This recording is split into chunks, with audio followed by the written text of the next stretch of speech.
तेल गरम करायला ठेवलेले आहे। तांदूळ थोडे 10 मिनटं धुवून सनी भिजवले।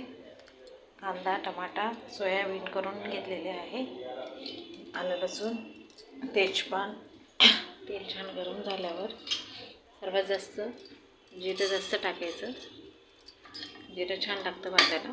काही नाही फक्त जिरं, 6 जिरं असले तर अजून चांगलं। लवंग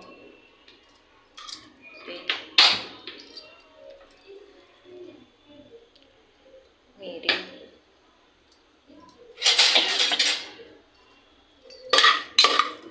जिरं जळू नाही द्यायचं। 2 तेजपान टाकले।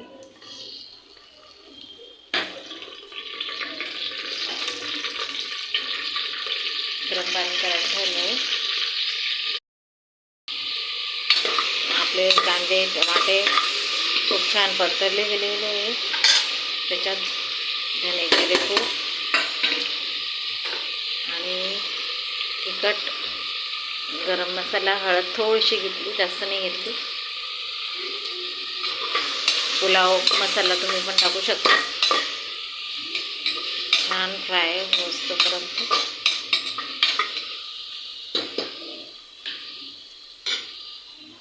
सोयाबीन होते ते टाकले। हे गरम पाण्यामध्ये थोडं मीठ टाकून शिजून घेतले थोडेसे।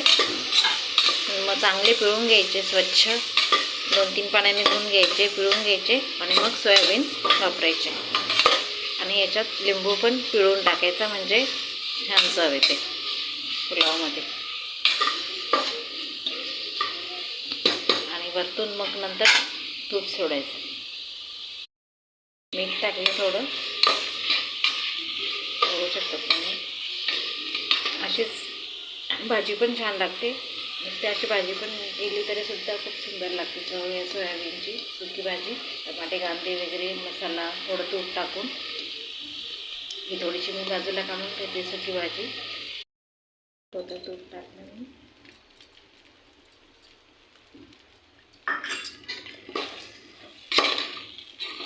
5 मिनिटं छान परतून घेतला का